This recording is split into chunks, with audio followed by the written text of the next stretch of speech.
So we are going to check on our air layering that I did 2 months ago. So my son Josh is going to get right in here, and the top part of the air layer is looking pretty dead. But the bottom of that stem doesn't look too bad. So I'm going to just get in there and I'm going to take it off and see what's going on with it. And if I need to re-put it back on, that's fine. But I am so curious. I want to see if I have, whoop, there it went, any roots at all. Did anything die on it? Okay, we have no roots. Does it mean it's a failure? No. Does it mean I'm going to try again? Yes.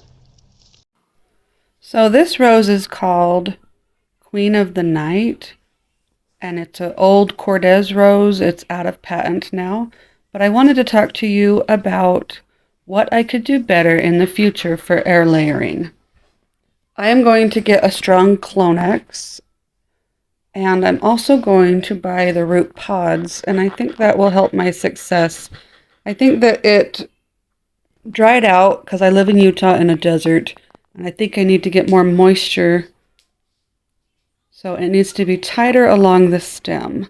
If you have had success with air layering, can you leave me some comments in the comment section, because I really want to have success. My first attempt did not work, but it does not mean I will stop trying. Thanks for following along. Bye.